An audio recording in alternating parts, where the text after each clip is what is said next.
Hello, welcome to Calculus 1, Extra Help with Derivatives. In this section we're going to tackle the topic of what we call higher order derivatives. So up until now we've spent a ton of time explaining what a derivative is, slope of the line tangent to the original curve, and so when you take that derivative you're getting a new function that describes the slope of your original function everywhere at every point. That's what a derivative is. So it's really the rate of change. How fast is your original function changing?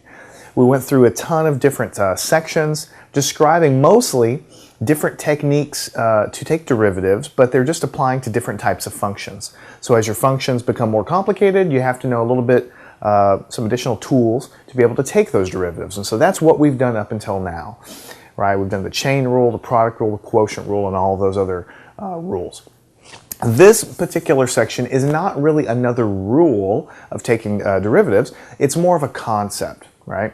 So I haven't really explicitly stated, but up until now in this course, when we have said, let's take the derivative, you know what that means. You know it means let's go ahead and find a function that describes the slope of the original function. That's what a derivative is. But what I never really explicitly told you is that all of those derivatives that we were taking all the way up until now are always what we call first derivatives. They're called first derivatives. The only reason they're called first derivatives is because we only took the derivative one time. That's why it's called first derivative. So we have a function, we take the derivative one time, so we arrive at a new function. That function is called the first derivative because we only took one derivative. We only did the process one time. We get that first function, we call it the first derivative. And that function, just like we said, is describing the slope of our original function. Now, you start at function A and then you take the derivative and you get function B, so you have a new function down here. There's nothing to stop you from taking another derivative of that function again and arriving at a new function, and then taking the derivative again and taking the derivative again and taking the derivative again. You can do that as many times as you want. It turns out that's what we call taking higher order derivatives, right? If we take the derivative 2 times, then we arrive at what we call the second derivative because we took the derivative 2 times. If we take the derivative 3 times, we call it the third derivative, and the fourth derivative, and the fifth derivative, and so on and so on. Now, the vast majority of what you're going to use in real life, in engineering and science and physics, is going to be first derivative, maybe second derivative, maybe sometimes third derivative. But it really just depends on what you're working on. You know, a lot of students will say, well, these derivatives are great, but how do I know if I should use a first derivative or a second derivative, or a third derivative, or a fourth derivative? Well, it's not something that you just have to know. It just depends on the physics or the process that you're studying. So let me give you a practical example.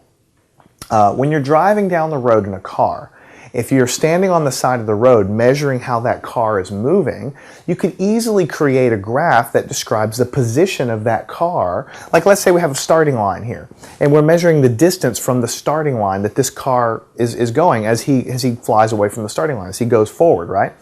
So at every interval of 1 second or so, we can measure how far away this car is. Maybe if he's going slow, he's not getting too far away, but as he speeds up, he's getting farther and farther away more quickly. But we could easily plot his position, his distance away from zero, from my starting line, as a function of time. And we would get a feel for, how far the guy's moving as a function of time. It's position, right? So if we were going to actually measure this position, we would call it the position of a car.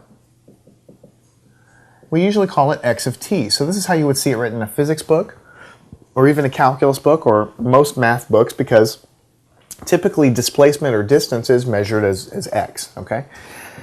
Now, think about your units for a second. You know that you can calculate the speed that this car is moving, and you know that you do this by measuring its distance that it's traveled divided by the time it takes to get there. Distance divided by time. Meters per second. Kilometers per hour, miles per hour, whatever unit you're using, it's always distance over time, right? Now, if the car were moving uniformly, in other words, the accelerator was held at one spot and not changed, then this car would be moving at a very constant speed. Then it would be simple. You would just look at the endpoints and say, well, we moved 10 meters in 5 seconds, so 10 divided by 5 is 2 meters per second. That's how we calculate this. But in real life, if you're accelerating and then you're slowing down and you're accelerating again, you can't really do that just looking at the endpoints. You have to do something more sophisticated because your speed is constantly changing, right? So what we do is we employ calculus. We say that if we are really interested in the velocity of this car as a function of time, then what we do is we look at its position function. The position is what we measure as its distance away from zero, and we take the first derivative. The first derivative is going to tell us, remember what that is, it's the rate of change. How fast is our function changing as it relates to time? dx dt is basically what we find. And so if we take this derivative and find dx dt, or x prime of t, however you want to call it, if we do that, let me switch colors real quick. If we do that, if we find its derivative, we might call it x prime of t, right? Which is exactly the same thing we've been doing in all these other sections, dx with respect to time. The derivative of x as it changes with respect to time. How much is our position changing as it compares to time, right? And it turns out that we have a word for this. It's called the velocity. And we call that v of t. So this is something that you may have already learned, or something you may have learned in physics, or something you may have guessed by the way I'm leading up to my lecture. If you start with position, a measurement of how far away something is, and you plot that position as a function of time, then you're basically plotting how far away you are from the starting point as a function of time. But if you take the derivative, then you're by definition studying how much does that position function change as a function of time. So you go from meters to meters per second, basically. And that meters per second, which we call velocity, v of t, is giving you the instantaneous velocity at every position in time, at every time t, that you're studying this car motion. Right? So a lot of students, to close the loop here, come back and say, well, how do I know I need a first derivative? How do I know if I need a second derivative? How do I know if I need a third derivative? Well, it's because of the physics of what you're studying. We have a position, x of t. We take the first derivative, we arrive at v of t, which is the derivative of x as a function of time. How fast is its position function changing as it relates to time? That is the velocity. So if you want to study the velocity of something, you're going to be taking the first derivative of its position. That's just by the physics of what it is. It's not something that you guess or just kind of just like, well, I'm going to take the first derivative. It's because you study it and you say, well, I want to know how fast this position's changing. All right? So to generalize this, we all have a pretty good idea in our heads about the concept of acceleration, right? Acceleration. So we talked about velocity being the first derivative of position. What about acceleration? When you think about it, what is acceleration? If you're in a car, how do you accelerate the car? You don't hold the gas pedal constant, because if you do that, you're just going to be going down the road at a constant velocity, right? In order to accelerate, you must continuously be pressing more and more and more gas, more and more and more gas as you go. That's going to give more and more power to the wheels, and it's going to cause your velocity to change. That is what acceleration is. So velocity itself is how fast the position is changing. Acceleration is how fast the velocity is changing. That's what pushes you back in your seat. So, in general, the velocity of a car or a rocket or anything is equal to how fast the velocity is changing, right? How fast the velocity is changing, which we now have a way of writing that in calculus. V prime of t, how fast, what is the rate of change of the velocity as a function of time? But notice, this is very, very important, but notice velocity was in turn defined to be the derivative of the position, right? So if we want to take the derivative of velocity, that's fine, but what we're doing is we're just taking our derivative of our position and doing another derivative, like this, double prime of t. This is what we call a second derivative. Another way to write it, d squared x dt squared. This is the sort of the crux of this lesson here, higher order derivatives, right?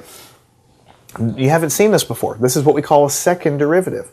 All it means is that we started with our function x, we took a derivative, we got an answer, and then we take another derivative again. That's doing it 2 times. So we get what we call a second derivative.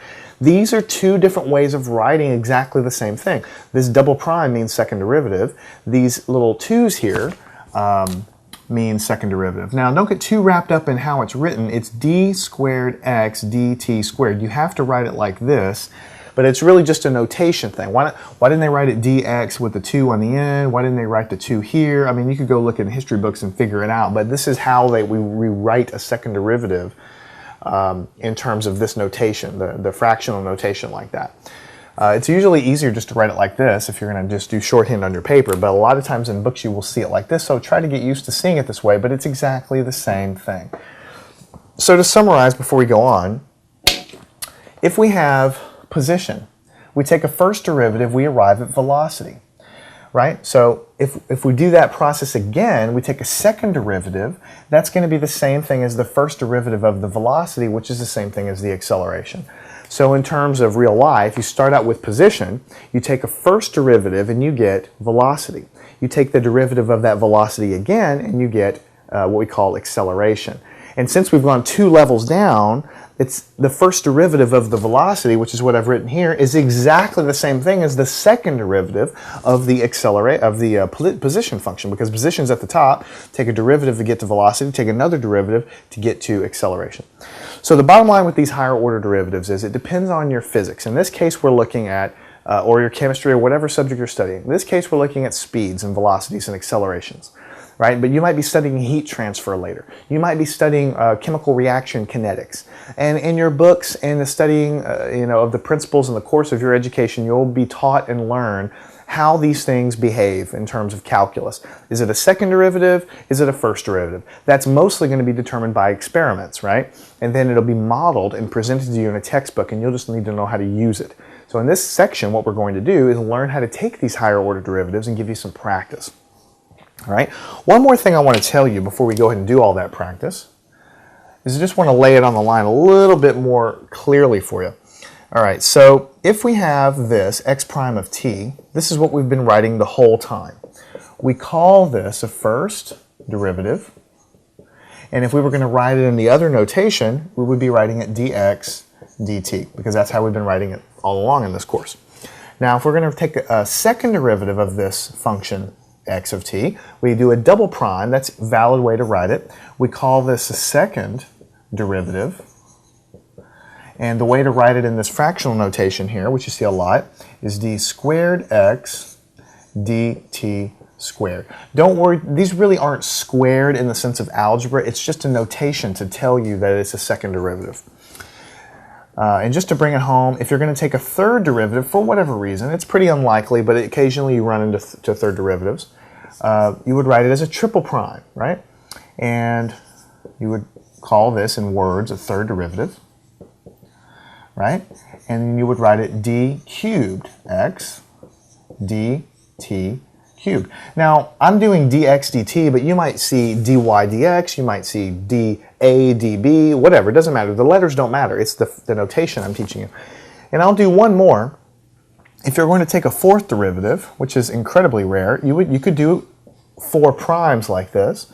But you see, it starts to get a little bit cumbersome hanging on to all those primes. So more likely what you'll see is x with a parentheses and a little 4 up there.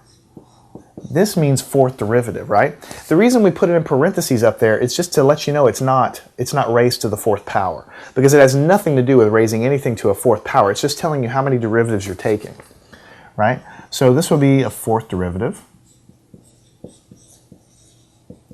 And if we write it in this notation here, it would be d 4x dt to the 4th power.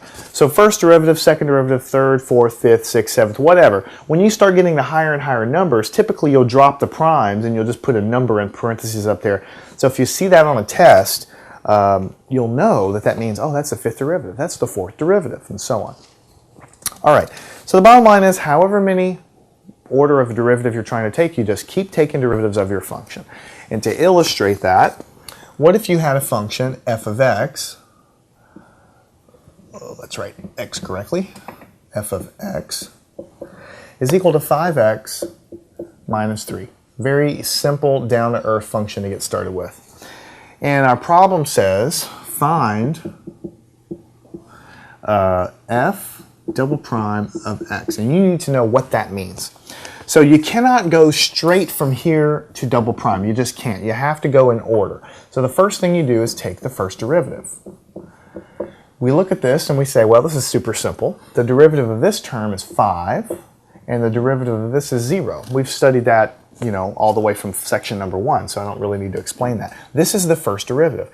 Now you can go from 1 to 2, right? Because we have to go in order. So to take the second derivative of x, we just look at what we just arrived at and take a derivative again.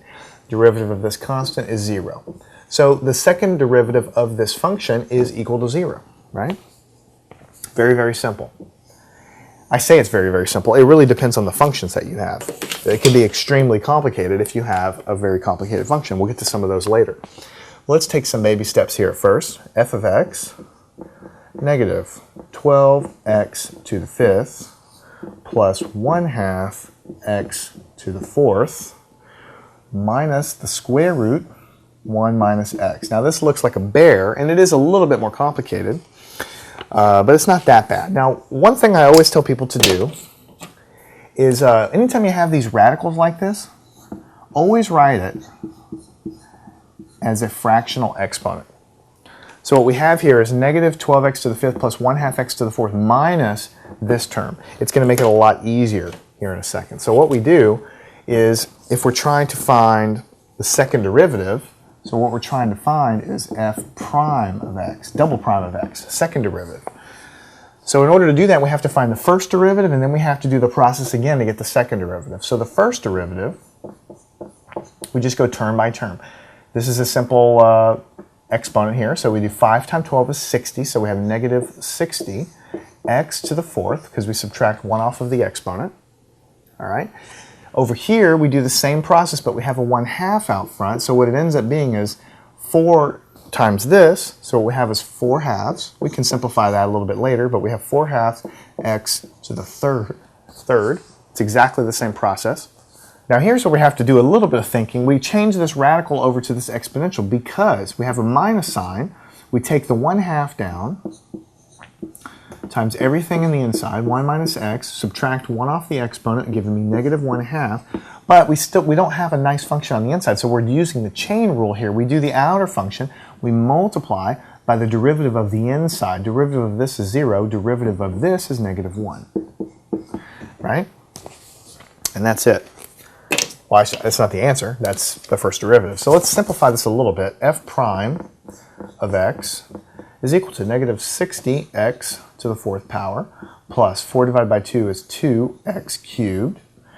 And then the negative times the negative gives me a positive, so I'm just going to leave it as plus 1/2, 1 minus x to the negative 1/2. And I know it looks ugly with these fractions, but trust me, it's easier than trying to deal with the square root because you can apply the exact same rules to this as you do to any of the other terms like this one or this one.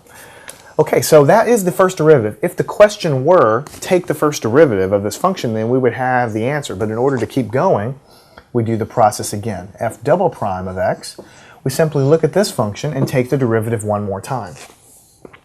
So 4 times 60 is 240, so we have negative 240 x to the 3rd because we subtract 1 off of this exponent. Here we have 2 times 3 is 6x. Take 1 off the exponent, giving me squared there. And then over here, what I'm going to have, I have a 1/2 out front, so leave it there. And then I'm multiplying by this exponent, bringing that down, so it's negative 1/2. And then I have my 1 minus x. Now I have negative 1/2, I need to subtract 1 off of that. When I take negative 1/2 minus 1, you should be able to convince yourself that's negative 3/2. But then I have to multiply by the derivative of the inside, which is negative 1. And if you don't understand this, go back and watch the chain rule again, because that's all I'm doing here. This is simply the chain rule. I have this constant out front, so I multiply here, have the inside, subtract 1 off the exponent, then you have to go multiply by the derivative of the inside, which is that term right there. So finally, putting it all together, what you're going to have is a negative 240 x cubed plus 6x squared. Here we have a negative times a negative, which gives me a positive. 1/2 times 1/2 is 1/4. And then I have 1 minus x to the negative 3/2. And that's it. Negative 240x cubed plus 6x squared plus 1/4, 1 minus x to the negative 3/2. So it looks like a lot of work, but really, when you're taking a second derivative, all you're doing is looking at your function, taking the first derivative, according to the rules that we already have learned, nothing new. We arrive at that guy, that's the first derivative. Then, to find the second derivative, we look at that function we just got, do the derivative process one more time. That gives us the second derivative. If this function were describing the velocity of, or the position of a particle, maybe this is the position of an electron away from, you know, some starting point that we're measuring. Maybe this really does describe how far away this electron is as a function of, in this case, x, but it could be a function of time or whatever. If it were a function of time, and it were describing the position of this guy as a function of time, then the first derivative would be describing the velocity of that electron, and the second derivative would be describing the acceleration of that electron, all as a function of time. Now, in this function, I have it as a function of x, but you know, we're using different variables all over the place just to kind of give you practice, but this could easily be f of t, or p of t, or x of t, or whatever. It doesn't matter. You take the first derivative, you're getting how fast this guy changes. You take the derivative again, you're figuring out how fast this guy changes. Okay? Let's go and work a few more here, just to kind of give you some practice. Let's say that we have f of x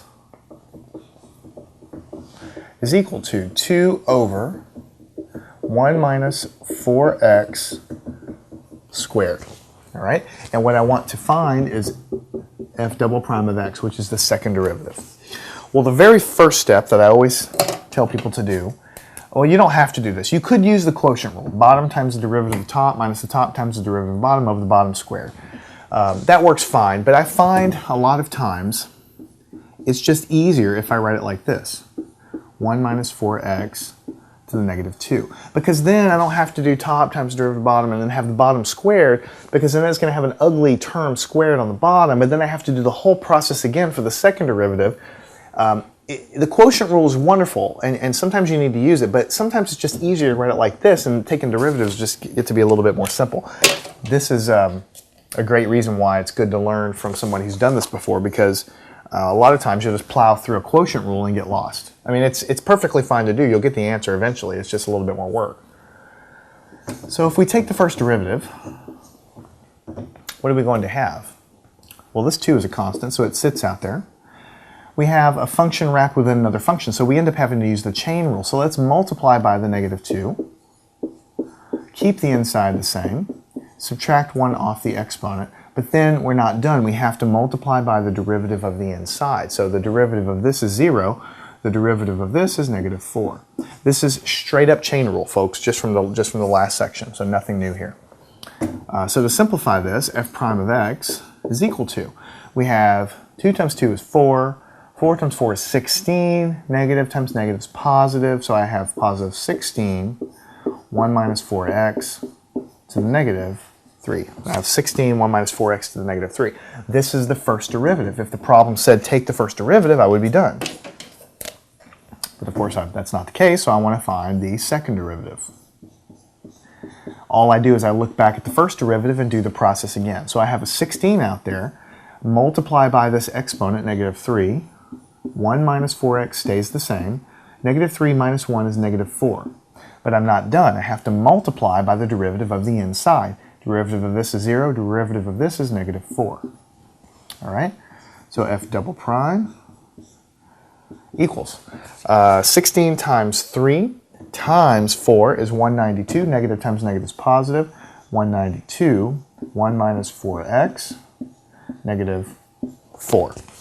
Right? So that's the answer. And if you didn't like to look at it that way, you could easily write this as 192 over 1 minus 4x to the positive 4 power. So it's just however you want to write it. But, you know, this, you're just going to have to trust me a little bit, is a little bit less steps than doing the quotient rule 2 times. And I generally try to honestly avoid the quotient rule unless I really need to. It's great and it works. But if your function is simple enough to write on one line, then it's almost always going to be a little bit easier for you to plow through the algebra than to do the quotient rule. It's just sort of the way it is. Okay? Let's go ahead and do, what if we have f of x is secant of x. Fairly simple function, right? Now let's find, what we want to find is d squared f dx to the 2. So instead of saying find f double prime, sometimes they might say find this. This is simply exactly the same thing. It's a second derivative. It's just written a different way to give you a little bit of practice with reading it like that. That's the only reason we're writing it differently.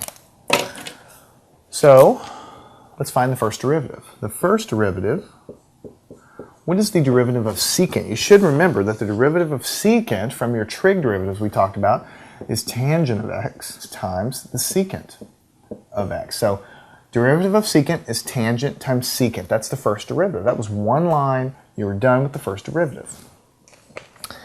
Now here it becomes a little bit more complicated because now what I want to do is find that second derivative, right? Find that second derivative. So here I have to look at the function above. I have two functions multiplied by one another, right? What do you do when you have two functions multiplied together? You have to use the product rule. First times the derivative of the second plus the second times the derivative of the first. So let's do that. First one, tangent of x, times the derivative of the second function. And instead of trying to take that derivative now, let's just write it like this because it'll be a little bit cleaner.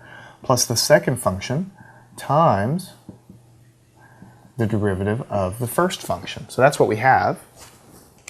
Now let's go ahead and take these derivatives. So what we're going to have, tangent. What is the derivative of secant? Well, the derivative of secant, we already know it's tangent secant. So we'll write it again, tangent x times the secant x, right? So that comes from here. Plus the secant of x, and inside here, what's the derivative of tangent? The derivative of tangent, back from your trig derivatives, is secant squared x. Now everything is done. In effect, we really have the answer. The final answer that we seek is the second derivative. We can write it as a double prime, but just to get in the process of learning the different notation, we'll write it like this, dx squared. So exactly the same thing as what we have above, right? So what do we have here? All this is multiplied together. So really what you have is tangent squared of x, because these are multiplied together, so you add the exponents, right? So this is tangent times tangent, tangent squared, all right, times secant of x, plus, here we have secant times secant squared, so we get secant cubed x. And that's the answer. Second derivative is tangent squared times secant plus secant cubed of x. Now when you look back at this, it is really not a lot of steps. I mean, seriously, you wrote the problem down, right? Took the first derivative in one line, took the second derivative by process anyway, not the total answer here, finished the second derivative, and then simplified. I mean, it's 1, 2, 3, 4, 5 lines. And we showed every single step. So calculus doesn't have to be 5 pages of material. Sometimes it is later on, we get to certain things, or if your function is even more complicated than this. But it really boils down to you understanding what to do. Knowing that the derivative of these trig functions are this, and knowing to do this product rule, and knowing to take the second derivative in sequential order like that. Those are all super, super important, otherwise you're not going to get the right answer. Let's go ahead and do another one. Let's say we have f of x is equal to negative 4x squared plus 5. Now instead of a second derivative here, let's find f triple prime of x, which is a third derivative. But it's the same exact process. You start at your function, and you take the first derivative first. F prime of x is equal to. Here we have negative 4x squared, so we multiply by the 2. We have a negative 8x to the first power because we subtract 1. The derivative of this 5 is 0. So we're done. This is the first derivative. Now we take the second derivative, f double prime. We simply look at this guy and take the derivative again. So we have negative 8x. The second derivative is negative 8. Because what you're doing is you have a 1 here, so 1 multiplied by this gives me this, x to the 0 power after I subtract 1 from that exponent. Anything to the 0 is 1, so it basically disappears. So this is the second derivative. And then finally, f triple prime, we look at this guy, the guy we just obtained, we take the derivative again. This is a constant, so the derivative is 0. So you would say in words, the third derivative of this function is 0. And there's really no way to jump from here to here or from here to here. You have to start at your original function and take derivatives in sequential order until you get to however far down you want. Now, I'm going to tell you right now, in my experience, it's rare that you use a third derivative of anything. I mean, there are processes in nature where it's useful. I'm not going to say that you definitely would never use it. But getting down to a third derivative level is just not something I've seen too many times in real life, in sort of how nature behaves. Lots and lots and lots of first derivatives, lots and lots and lots of second derivatives, but not quite as many. And then third derivatives is just not as many processes. Certainly when you go above third derivatives to fourth and fifth and sixth and seventh derivatives, not too many things in nature are really going to behave that way, especially at this undergraduate level that we're learning right now. But the process is really the most important thing for you to comprehend right now. The fact that everything up until now has been a first derivative. And then all of these other things, second derivative, third derivative, is just doing exactly the same process over and over and over again until you get down to however many derivatives you're trying to take. So what we've done now is introduce the concept of higher order derivatives, done a few fairly simple examples to show you and get your feet wet. What we're going to do now is close this section off, and in the next section, continue working some more problems in higher order derivatives, increase the complexity of the functions a little bit more so that it's the same process, but you'll have to use some of these other skills that we've learned in calculus before, and it makes the algebra part of it a little bit more involved, which is sort of like what you'll see in real life on an exam. So we'll close here for now, practice these problems, and make sure you understand the concepts. In the next section, we'll ratchet up the complexity just a little bit and give you a little bit more practice with dealing with those kinds of problems.